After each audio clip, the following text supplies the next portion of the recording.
ક્યારેક એ સમયાંતરે થોડા ઉદાહરણો, કારણ આપણે આવ્યા છીએ તો આ મનુષ્ય અવતારમાં મૂળ કર્મ શું, તો કહે છે ધર્મને સાથે રાખી અને તમારા હાથથી સત્કર્મ થાય, એ મૂળ કર્મ છે.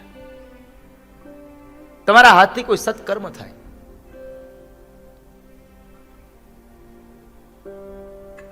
એટલે અને સત્કર્મનું પુણ્ય ફળ આપણને મળતું હોય છે.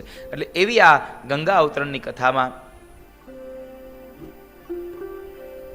મોક્ષ આપનારી એ ભાગીરથી ગંગામાં, જોકે મહાપુરુષો અને વેદવ્યાસે તો અહીંયા ગંગા અવતરણમાં એક વાત, એક નાનો એવો મુદ્દો બહુ સરસ લખ્યો છે કે આ ગંગા છે ને એ પણ ભગવાનનું જ એક અંશ રૂપ છે, ભગવાનનું સ્વરૂપ છે ગંગા. કારણ ભગવાનના જમણા પગના અંગૂઠામાંથી ગંગાજી પ્રગટ થયા એટલે ભગવાનનું જ અંશ થયું. આ કદાચ આંગળી, આપણી આ 5 આંગળીઓ છે, આ આંગળીઓમાંથી એક આધી આંગળી કપાય અને અહીં બાજુમાં પડી હોય તો આપણે શું કહીએ? આ આંગળી કોની છે? આંગળી કોની છે? મારી છે. ભલે આપણા શરીરથી અલગ થઈ ગઈ છે છતાં પણ એ આંગળી મારી છે. જો આપણામાંથી અલગ થયેલું જો આપણું જ રહેતું હોય તો બ્રહ્મમાંથી અલગ થયેલું સાહેબ બ્રહ્મ જ રહે, એમાં કોઈ સંશય નથી હોતો. એટલે બ્રહ્મના પગના અંગૂઠામાંથી એ ગંગાજીનો પ્રવાહ નીકળ્યો. ભગવાન વિષ્ણુના જમણા પગના અંગૂઠામાંથી એ ગંગાજીનો પ્રવાહ નીકળ્યો એટલે એ ભગવાન કૃષ્ણનું જ રૂપ છે. રાધા અને કૃષ્ણ જ્યારે રાસલીલા થવાની હતી ત્યારે એ રાસલીલાનું સ્થળ, આખું સ્થળ જળમય હતું. એટલે તમામ ગોપીઓ અને તમામ બીજા દેવતાઓ હતા વિરહમાં પડ્યા કે હજી ભગવાન રાધા અને કૃષ્ણ ના આવ્યા. જ્યારે વિરહ કરે છે, રડવાની તૈયારીઓ કરે છે, અને એ સમય ભગવાન કૃષ્ણ રાધા પ્રગટ થયા અને કહે છે કે હે દેવો, હે ગોપીઓ, આ જળ છે એ જ અમારું એક રૂપ છે. રાધા અને કૃષ્ણ જળ રૂપે છે.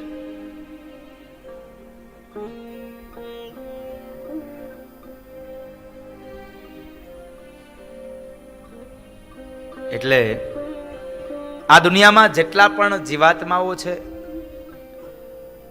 જેટલી નદીઓ, પર્વતો, આ બધા ભગવાનના અંશ રૂપે છે. એટલે તો સ્વયં ભગવાન કૃષ્ણ ગીતાજીમાં બોલ્યા છે કે મમૈ વાંશો જીવ લોકે જીવભૂત સનાતન. આ દુનિયાનો તમામ જીવાત્મા મારો અંશ છે અને હું આ દુનિયાનો એક અંશી છું. મમૈ વાંશો જીવ લોકે જીવભૂત સનાતન.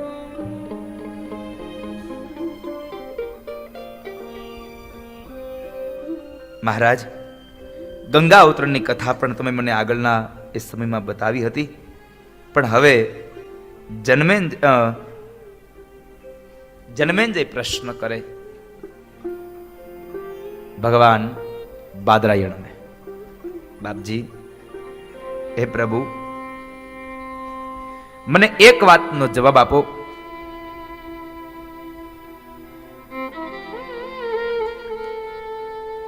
કે સાધ્વી તુલસી એ ભગવાન શ્રી હરિના પત્ની કેવી રીતે બન્યા? તેમનો જન્મ ક્યાં થયો અને એ પૂર્વ જન્મમાં કોણ હતા એની કથા અમને બતાવો.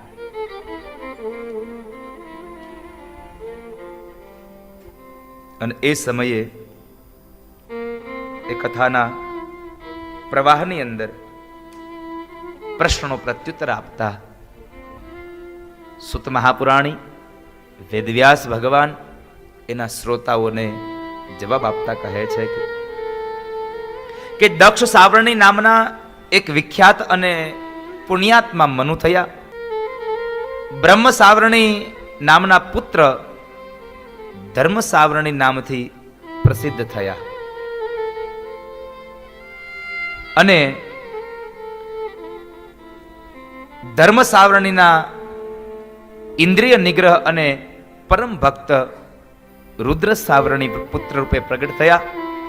આ રુદ્ર સાવરણીના પુત્ર દેવ સાવરણી અને દેવ સાવરણીના પુત્રનું નામ ઇન્દ્ર સાવરણી અને એમાંય આગળ જતા એમને ત્યાં જે પુત્ર થયા એનું નામ છે વૃષધ્વજ.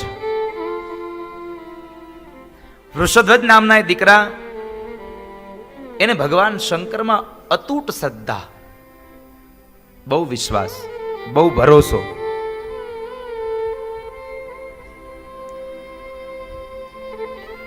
અને એ રાજાને ભગવાન નારાયણ, લક્ષ્મીજી, સરસ્વતી જેવા દેવદેવીઓ ભણી જરાય શ્રદ્ધા ન હતી. એને બીજા કોઈમાં શ્રદ્ધા નહીં, માત્ર એક શિવમાં.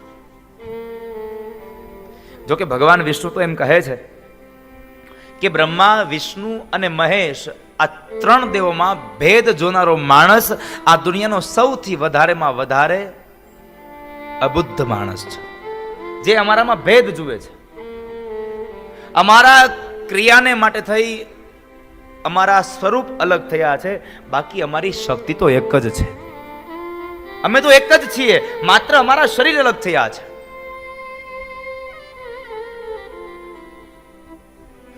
આપણે એને અલગ અલગ નામે બોલાવીએ છીએ માત્ર સાહેબ.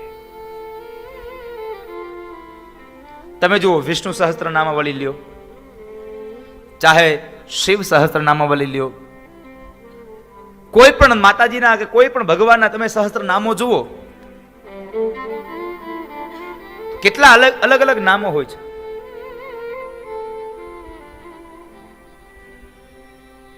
અને આપણું પેલું પદ પણ, મથુરામાં મોહન ને ગોકુળમાં ગોવાળીઓ, મથુરામાં મોહન ને ગોકુળમાં ગોવાળીઓ, મથુરાનો મોહન ને ગોકુળનો ગોવાળીઓ, મથુરાનો મોહન ને ગોકુળનો ગોવાળીઓ, દ્વારિકાનો રાજા રણ છોડ, ક્યા નામે લખવી કંકોતરી, દ્વારિકાનો રાજા રણ છોડ, ક્યા નામે લખવી. એટલે અલગ અલગ ભગવાનના નામો છે. આપણે તો માત્ર એના નામો, એની જેવી લીલા છે એવા નામથી આપણે ઓળખાઈએ છીએ. બહુ સરળ. ગઈકાલે મેં કીધું કે ચંડ અને મંડને માર્યા એટલે માનું નામ પડ્યું ચામુંડા. બહુ સીધી વાત છે. જેવું કામ એવું નામ. ભગવાન કૃષ્ણ અવતારમાં દ્વાપર યુગની અંદર ભગવાન કૃષ્ણ બન્યા અને નાના એવા છે. ભગવાનનું એક નામ દામોદર છે. શા માટે દામોદર થયું? તો માએ દામણા લીધા અને એને ઉદરના ભાગે, પેટના ભાગે દામણા બાંધ્યા એટલે નામ પડ્યું દામોદર. દામ વત્તા ઉદર એટલે દામોદર.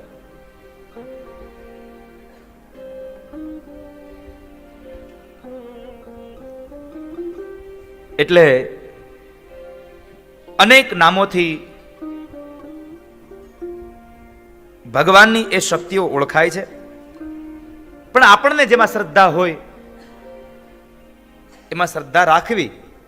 પણ બીજું કોઈ સત્ય આ જગતમાં નથી આવું ન માનવું. પણ અહીંયા વૃષધ્વજન એવું હતું કે શિવ સિવાય આ દુનિયામાં બીજું કોઈ સત્ય, કોઈ તત્વ નથી. ભગવાન નારાયણ, વિષ્ણુ, ભગવતી દેવી, લક્ષ્મી, સરસ્વતી, પરાંબા, આમાં કોઈનામાં શ્રદ્ધા નહીં.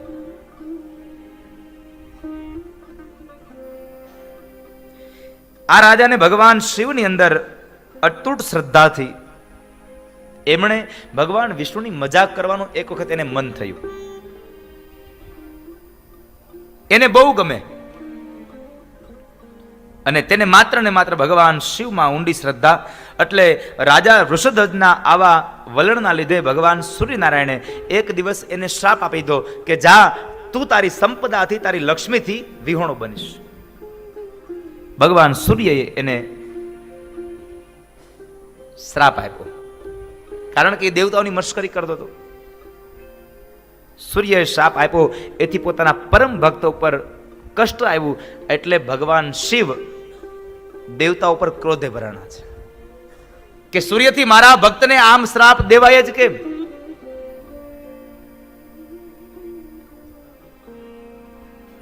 ભગવાન કહે છે કે રાજા વૃષભધ્વજ મારો પરમ ભક્ત છે અને મને અત્યંત પ્રાણ પ્રિય છે, અને વળી સૂર્યએ એની લક્ષ્મી નષ્ટ થવાનો શ્રાપ આપ્યો.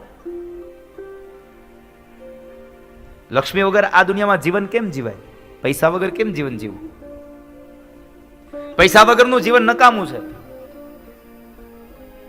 અને ખાલી પૈસા જ મહત્વના નથી આ દુનિયામાં, બધું મહત્વનું છે. મળેલો પૈસો આપણે કેમ વાપરવો, ક્યાં ઉપયોગ કરવો, એ પણ બહુ મહત્વનું છે.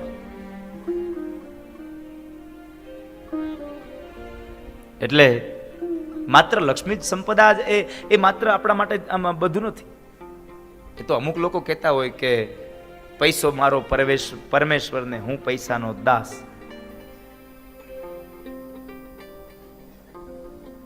માત્ર પૈસો સર્વેશ્વર નથી આ દુનિયામાં.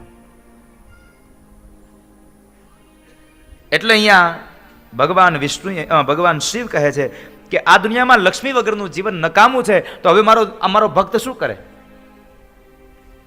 મારો ભક્ત ક્યાં જાય?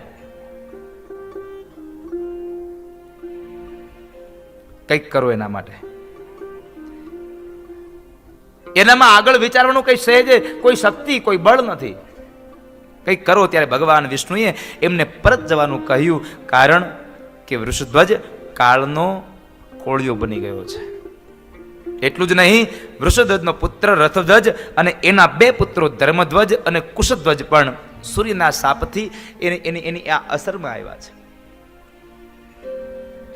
તેઓના પિતૃઓનું રાજ્ય પણ તેમના હાથમાં રહ્યું નહીં, અને તેઓએ માત્ર લક્ષ્મીજી ઉપાસના કરવી જોઈએ. પૈસા મેળવવા માટે થઈ માં લક્ષ્મીની ઉપાસના કરવી રહી.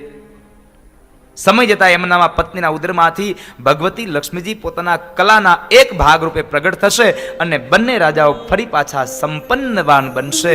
અને એ પછી સભા સમાપ્ત થઈ અને સૌ લોકો પોતાના યથાસ્થાને જવા માટે રવાના થયા છે. ભગવાન વિષ્ણુએ શિવજીને શાંત કર્યા અને સૂર્યને ભગવાન શિવના ક્રોધમાંથી બચાવ્યા છે.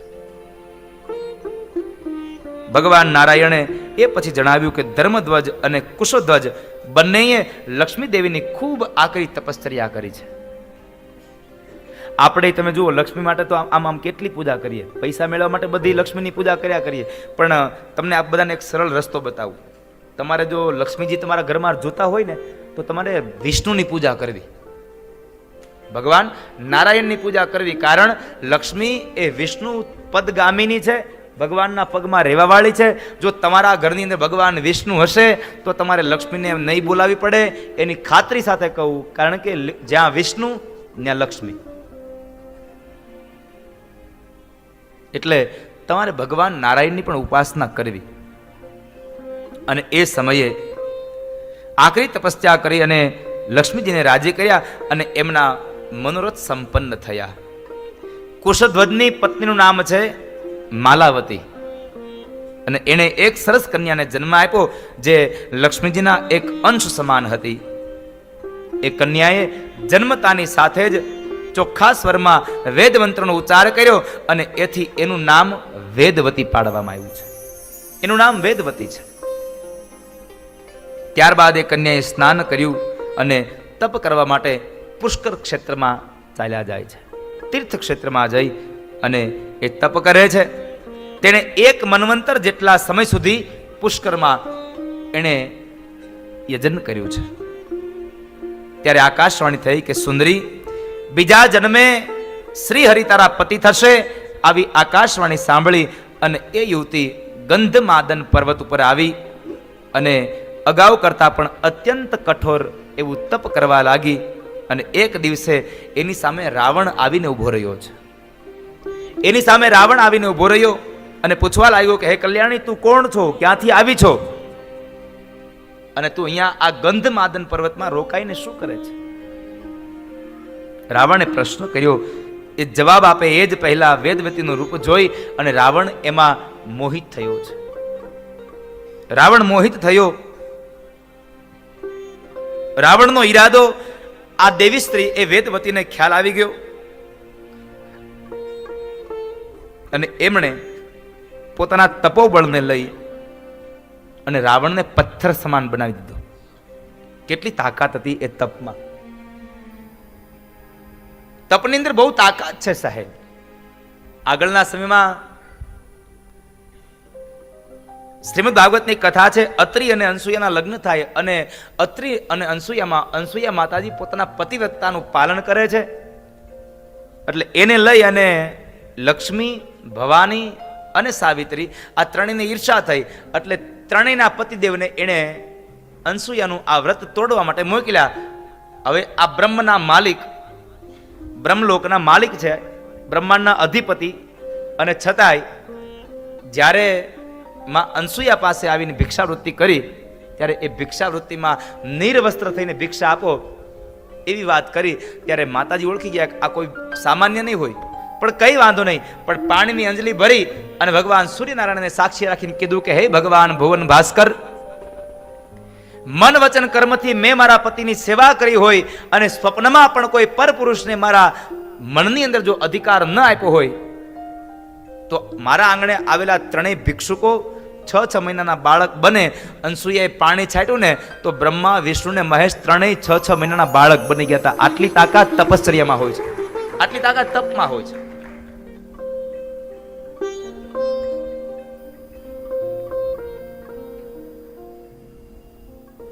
એટલે અહીંયા તપને લઈ અને એમણે પથ્થર બનાવી દીધો. એથી કરીને રાવણની અંદર કોઈ ક્ષમતા ન રહી.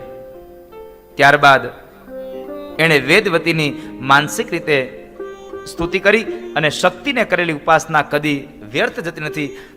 એ ન્યાયે વેદવતી રાવણ પર પ્રસન્ન થઈ અને એનું ફળ પરલોકમાં વિચાર્યું. સાથે સાથે એને એક એવો શાપ પણ આપ્યો કે હે દુરાત્મા, તે મારા તરફ ખરાબ દ્રષ્ટિ કરી છે, માટે તું તારા માટે તારા ભાઈ, ભાંડુ અને પરિવાર સહિત તારા કુળનો એકના એક દિવસ તું જ કાળ બનીશ. તારા થકી બધાનો નાશ થશે. અને ત્યાર પછી એ દેવી વેદવતીએ પોતાનો એ જ જગ્યાએ દેહ ત્યજી દીધો છે. બીજા જન્મની અંદર એ વેદવતી એ દીકરી મિથિલાની અંદર જનક રાજાની દીકરી માં જાનકી સીતા બન્યા છે. અને એમણે ભગવાન રામને મળ્યા અને રામ સાથે વિવાહ કરી. રામ સાથે વિવાહ થયા બાદ રાવણે એનું હરણ કર્યું અને એ હરણની અંદર એ જ્યારે અશોક વાટિકામાં લઈ જાય છે એ માં સીતાના માધ્યમથી ભગવાન રામે રાવણના આખા કુળનો વિનાશ કર્યો હતો સાહેબ. ભગવાન કહે છે ધર્મધ્વજ અને કુશધ્વજ નામના 2 દીકરાઓ હતા. એમાં ધર્મધ્વજની પત્નીનું નામ માધવી છે અને તે રાજા ગંધમાદન પર્વત પર આનંદમાં હતી. કાર્તિક માસની પૂનમે એટલે કે દેવ દિવાળીના દિવસે એમણે એક કન્યાને જન્મ આપ્યો છે. દેવ દિવાળીના દિવસે એક કન્યાને જન્મ આપેલો અને લક્ષ્મીના અંશ ધરાવતી આ કન્યા શુક્રવારે જન્મી હતી. વિદ્વાન પુરુષોએ એની ઓળખ માટે એનું નામ તુલસી રાખ્યું હતું. દેવ દિવાળીના દિવસે એનું પ્રાગટ્ય થયું હતું. શુક્રવાર હતો ગંધમાદન પર્વતમાં. એટલે મહાન વિદ્વાન પુરુષોએ એનું નામ તુલસી રાખ્યું હતું. અને તે જન્મતા જ એવી દેહ રચના કરી બેઠી કે જાણે કોઈ સાક્ષાત પ્રકૃતિની કોઈ દેવી હોય.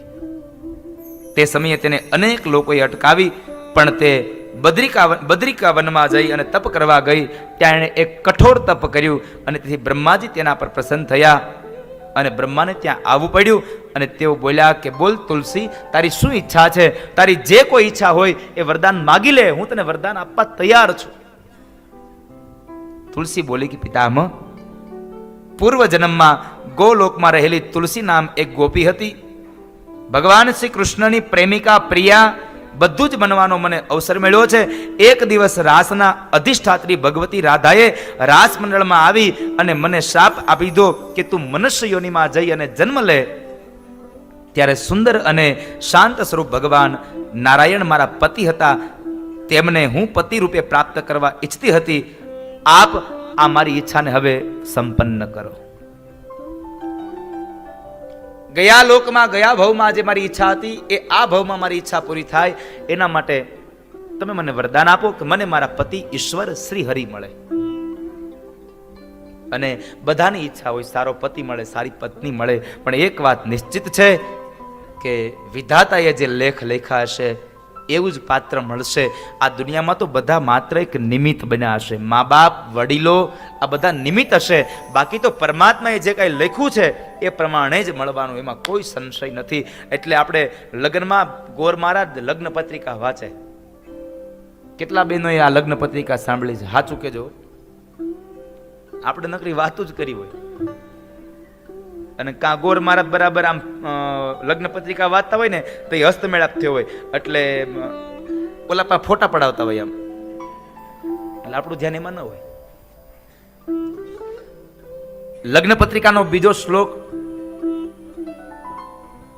અને એ બીજા શ્લોકમાં બ્રાહ્મણ કહેતા હોય છે, લલાટ પટ્ટે લિખિતમ વિધાતા ષષ્ઠે દિને ચાક્ષરમાલિકાં ચ.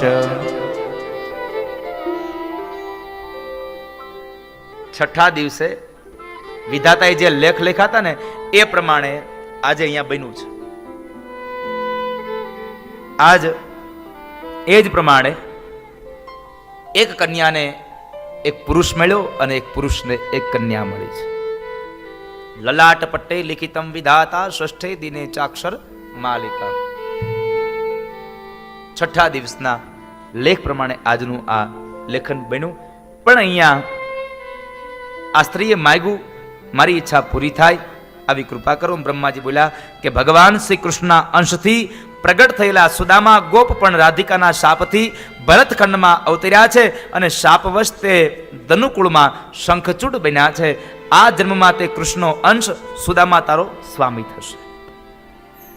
કૃષ્ણનો જ અંશ એ તારો સ્વામી થશે અને એ પછી શાંત પ્રકૃતિવાળા નારાયણ તારા પતિ રૂપે તને મળશે. તેમની લીલા મુજબ શાપ આપશે તે તને લાગુ પડશે અને એ પછી તું વૃક્ષ બનીને ભરતખંડને પાવન કરીશ. જગતની બધી જ વનસ્પતિમાં તું મુખ્ય હોઈશ અને ભગવાન વિષ્ણુ તને પ્રાણથી વધુ પ્રિય બનશે. તારા વિના વળી બધી પૂજાઓ અધૂરી ગણાશે. અને એ પછી તુલસીએ રાજી રાજી થતા કહ્યું કે હે પિતામહ, આપ મારી પર એવી કૃપા કરો કે હું ગોવિંદને ફરીવાર મેળવી શકું, સાથે સાથે મારા મનના રહેલા રાધાજીનો ભય પણ મને દૂર થાય.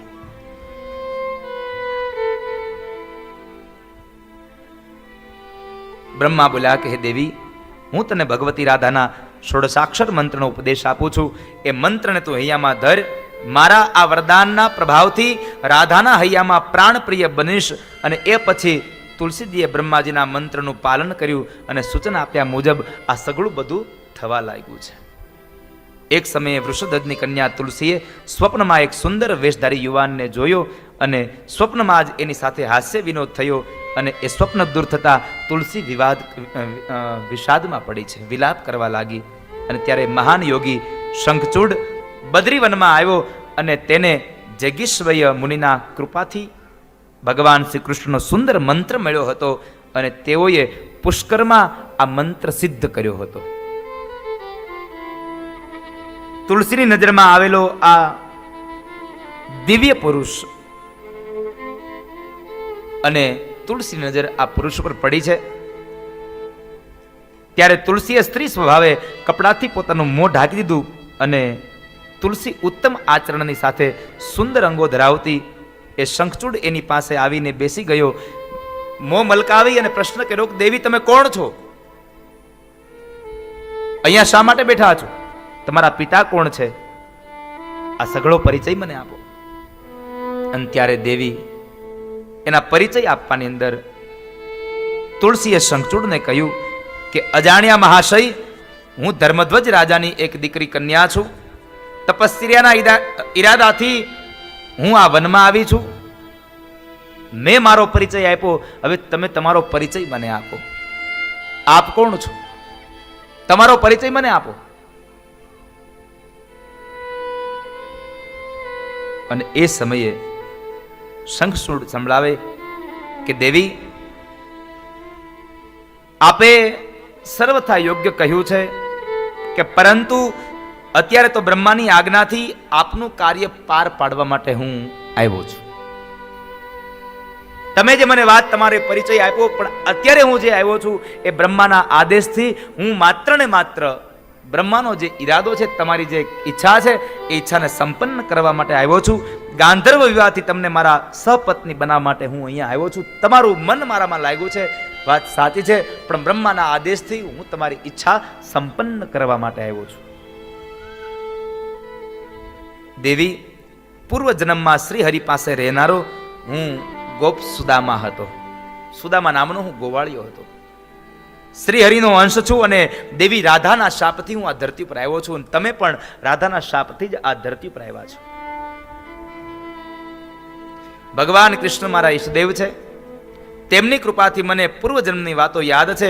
તમે પણ પૂર્વજન્મમાં કૃષ્ણની પાસે રહેનારા તુલસી હતા. ત્યાં તો બ્રહ્માજીનું ત્યાં એ સમય આગમન થયું અને તેઓએ પૂછ્યું કે તું તુલસી સાથે વળી શી વાતો કરી રહ્યો? આ બ્રહ્માના પ્રશ્નને લઈ અને સુદામા નામનો આ ગોપ ગોવાળ ભગવાન બ્રહ્માને સઘળી વાતો કહી બતાવી. અને એ સમયે પોતાનું શ્રેય કેમ થશે એની વાત ભગવાન બ્રહ્માને પૂછી છે. પ્રભુ, મારું શ્રેય કેમ થશે? અને એ સમયે ભગવાન બ્રહ્મા કહે છે કે ગાંધર્વ વિવાહ માટેના નિયમ મુજબ આ દેવીને તારે પત્ની રૂપે સ્વીકારવી જરૂરી છે અને બ્રહ્માજીએ તુલસી જરૂરી છે. અને બ્રહ્માજીએ તુલસીજીને પણ જણાવ્યું કે તું પણ આ શંખચૂડની ગાંધર્વ વિવાહ કરી અને પત્ની બની જા અને પછી તું ગોલોકમાં ભગવાન કૃષ્ણની પાસે જઈ શકીશ. અને શંખચૂડ પણ એનું આ શરીર છોડી અને વૈકુંઠમાં જઈ ભગવાનના રૂપની અંદર વિષ્ણુના એ ચતુર્ભુજ રૂપમાં આ ગોવાળ શંખચૂડ પણ ત્યાં સમાઈ જશે. આમ બ્રહ્માજી શંખચૂડ અને તુલસીને એક આજ્ઞા આપી અને તેઓ પોતાના લોકમાં ચાલ્યા ગયા. શંખચૂડે ગાંધર્વ વિવાહ પ્રમાણે તુલસીને પોતાના પત્ની બનાવ્યા છે. આપણે જુઓ, ઠાકોરજીના લગ્ન થાય ને ત્યારે ભગવાનના શાલિગ્રામનું સ્વરૂપ હોય છે. ભગવાન શાલિગ્રામ રૂપે હોય છે. કારણ કે અહીંયા આગળ મેં તમને વાત કરી કે તું જ્યારે તારી ઈચ્છાઓથી સંપન્ન બનીશ ત્યારે ભગવાનની પ્રાપ્તિ માટે તું ભગવાનના જ શાપથી એક તુલસી નામનું એક વૃક્ષ બનીશ અને વૃક્ષોમાં તું અધિષ્ઠાત્રી દેવી હશ. તમામ વૃક્ષોની તું અધિષ્ઠાત્રી હશે. અને એક વાત બહુ સરસ બતાવી કે આ લોકમાં કોઈ પણ ભગવાનની પૂજા થશે એમાં તારા વગર એ પૂજા અધૂરી હશે. આપણે તુલસી પત્ર ભગવાનને ચડાવતા હોઈએ છીએ.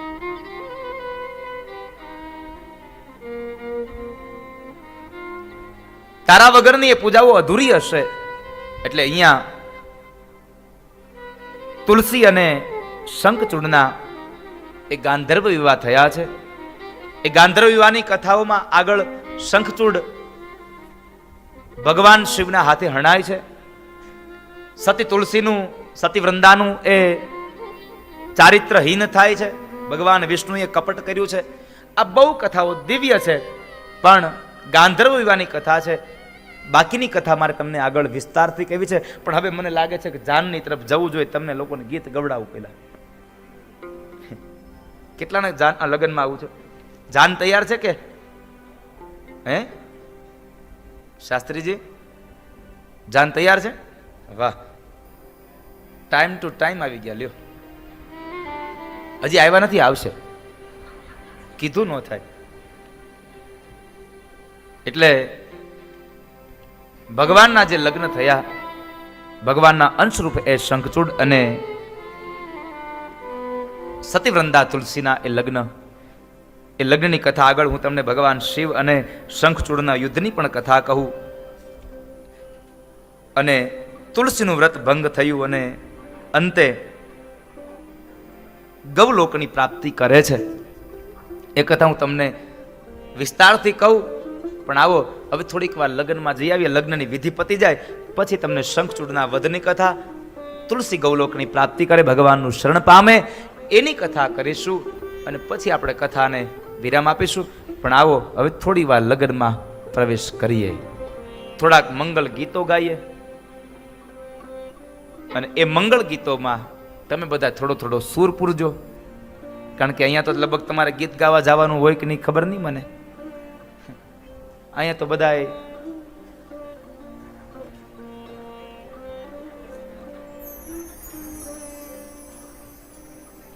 એટલે એ ગીતોની ભગવાન ગણપતિ મહારાજને પહેલા બેસાડીએ અને પછી આપણે સરસ મજાના લગ્નોની એ વિધિને સાંભળીશું અને તુલસી અને ભગવાન નારાયણની બેની પ્રાપ્તિ થાય એની કથા બતાવીશું. આવો પેલા લગ્ન કરાવી દઈએ. ભગવાન ગણપતિને એવા દુંદાળાને બેહાડીએ. હેમંતભાઈ ને ગિરીશભાઈ બેહાડો ગણપતિને સરસ. થોડાક વજનવાળા બેહાડજો, ઊભા ન થાય. ભગવાન ગણપતિની સ્થાપના કરી અને એ સમયે તુલસી અને શંખચૂડના જે ગાંધર્વ વિવાહ થયા એ તુલસી ભગવાનને કેમ મળ્યા? શંખચૂડ પાસે એક દિવ્ય કવચ હતું ભગવાનનું, અને એમણે બધાના રાજ્યો છીનવી લીધા હતા. દૈત્યરાજ હતો. દેવતાઓ બધા એક વખતના સમય ભગવાન વિષ્ણુ પાસે ગયા છે. ભગવાન વિષ્ણુ પાસે ગયા. ભગવાન વિષ્ણુને કહે છે, પ્રભુ અમને આનામાંથી છોડાવો. ભગવાને પોતાનું ત્રિશુલ આપીને કહ્યું કે ભગવાન શિવને કહેજો આ ત્રિશુલ દ્વારા શંખચૂડનો વધ કરે. દેવતા ભગવાન શિવ પાસે આવ્યા. ભગવાન શિવની આરાધના કરી, ભગવાન શિવને પ્રસન્ન કર્યા. ભગવાન શિવ એ ત્રિશુલ લઈ અને જ્યારે યુદ્ધ કરવા માટે જાય છે, પણ કેટલા દેવતાઓ સાથે ગયા હતા છતાં પણ શંખચૂડ પાસે કોઈનું કાંઈ આવ્યું નહીં. કારણ શંખચૂડ એની પાસે એક તો દિવ્ય કવચ અને બીજી બાજુ એની પત્ની તુલસીનું સતીત્વ. કારણ કે એને એકમાત્ર વરદાન હતું કે તારા સતીત્વનો ભંગ થાય ત્યાં સુધી તારા પતિને કોઈ મારી નહીં શકે. તારા સતીત્વનો ભંગ ન થાય ત્યાં સુધી શંખચૂડનો વાળ વાંકો ન થાય, આવું વરદાન તુલસીને. હવે તમામ દેવતાઓ યુદ્ધ કરવા ગયા છે, પણ કોઈનું કાંઈ ચાલ્યું નહીં. એ સમયે દેવતાઓ આવી ભગવાન વિષ્ણુને પ્રાર્થના કરે છે, અને એ સમયે ભગવાન વિષ્ણુએ સૌપ્રથમ બ્રાહ્મણનું રૂપ લઈ શંખચૂડ પાસે આવી અને પોતે દિવ્ય કવચની માગણી કરી. દિવ્ય કવચ લઈ લીધું. ત્યારબાદ દેવતાઓને ફરી પાછા કહે છે કે જાઓ તમે હવે યુદ્ધ કરવા જાઓ. શંખચૂડની સાથે ભગવાન શિવજીનું યુદ્ધ થાય અને આ બાજુ ભગવાન શ્રી હરિ પોતે શંખચૂડનું રૂપ લઈ અને તુલસી પાસે જાય છે. પોતાની વાતોમાં તુલસીને ડૂબાડી અને એ સમયે ભગવાન શ્રી હરિએ એના સતીત્વનો ભંગ કર્યો. એટલે તુલસીનું તેજ ઓછું થયું. એટલે તુલસી સમજી ગયા કે મારું સતીત્વ રહ્યું નથી. આ કોણ હશે, કોને ખબર? પ્રશ્ન કર્યો, તમે કોણ છો? અને આજ હું મારું સતીત્વ નષ્ટ થયું, હું સતી રહી નથી, એટલે હું તમને શ્રાપ આપું છું. જ્યાં શ્રાપની વાત આવી અને એ જ સમયે ભગવાન શંખચૂડનું રૂપ છોડી અને પોતાના મૂળ રૂપની અંદર આવી અને ઊભા રહ્યા. પોતાના મૂળ રૂપની અંદર આવીને ઊભા રહ્યા. એ સમયે ભગવાનના ચરણારવિંદમાં પ્રાર્થના કરી અને સતી કહે છે કે તમે આજ મારું સતીત્વ તોડી મારા પતિને માર્યો. તમારામાં દયાનો છાંટોય નથી, માટે હું તમને શ્રાપ દઉં છું કે તમે પથ્થર ના બની જાઓ, તમે પથ્થર બનજો. અને એ શ્રાપને અને તમારા જ હાથે આજ તમારો ભક્ત મરાયો છે. ત્યારે ભગવાન શ્રી હરિએ કીધું કે હે કલ્યાણી, તમો મને મેળવવા માટે ભરતખંડમાં રહીને ઘણા લાંબા સમય સુધી તપ કર્યું, અને એ સમયે વળી તમને પ્રાપ્ત કરવા માટે શંખચૂડ પણ તપ કરી રહ્યો હતો, અને તે મારો જ અંશ હતો. શંખચૂડ એ મારો જ અંશ હતો. તમને સ્ત્રી રૂપે મેળવી અને એ ગોલોકમાં ચાલ્યો ગયો. રમા, તમે આ બાહ્ય જણાય છે એવા શરીરનો ત્યાગ કરી દિવ્ય શરણ ધારણ કરી અને મારી સાથે હવે આનંદ કરો. તમારો દેહ ગંડકી નદીના રૂપમાં પ્રસિદ્ધ થશે. આ પવિત્ર નદી પુણ્યભૂમિ ભરતખંડમાં ઉત્તમ પુણ્ય આપનારી કહેવાશે. તમારા વાળ પવિત્ર ઝાડ બનશે અને તમારા કેશથી ઉત્પન્ન થનારું આ વૃક્ષ જગતમાં તુલસીના નામે પ્રસિદ્ધ બનશે. દેવોની પૂજામાં જે કોઈ લીલા પાન વાપરશે તેમાં તમારું સ્થાન મુખ્ય હશે. એમાંય ભગવાન વિષ્ણુની પૂજામાં તો તુલસીનું બહુ મહત્વ સમજાયું. તમે જ્યાં રહેશો અને હું પણ ત્યાં રહીશ. હું તમારા શાપને સાચો ઠરાવવા ભરતખંડમાં પથ્થર એટલે કે શાલિગ્રામ બની અને આવતો રહીશ. ગંડકી નદીના કિનારે મારો નિવાસ હશે. જ્યાં શાલિગ્રામના શિલા હોય છે ત્યાં ભગવાન શ્રી હરિનો નિવાસ હોય છે. એટલું જ નહીં, અને એમની સાથે લક્ષ્મીજી પણ બિરાજતા હોય, જેના માથે બ્રહ્મ હત્યાનું પાપ હોય, અને એ વળી શાલિગ્રામ ભગવાનની પૂજા કરે તો એના બ્રહ્મ હત્યાના પાપો પણ ધોવાઈ જાય છે. આ રીતે પથ્થર બન્યા ભગવાન વિષ્ણુ અને તુલસી એ સતીવૃંદા એના અંશ રૂપે એક વૃક્ષ બન્યા. એટલે એનું ત્યાં આનંદ પ્રમોદનો એ સમય પ્રાપ્ત થયો ભગવાનની લીલાથી. આમ તમે જોવા જાવ તો એક દેવ અને એક દેવીની લીલાથી આ બધું થતું હોય છે. એટલે આવી રીતે તુલસી અને ભગવાન વિષ્ણુની બેનું મિલન થયું. એ કથા બતાવી અને હવે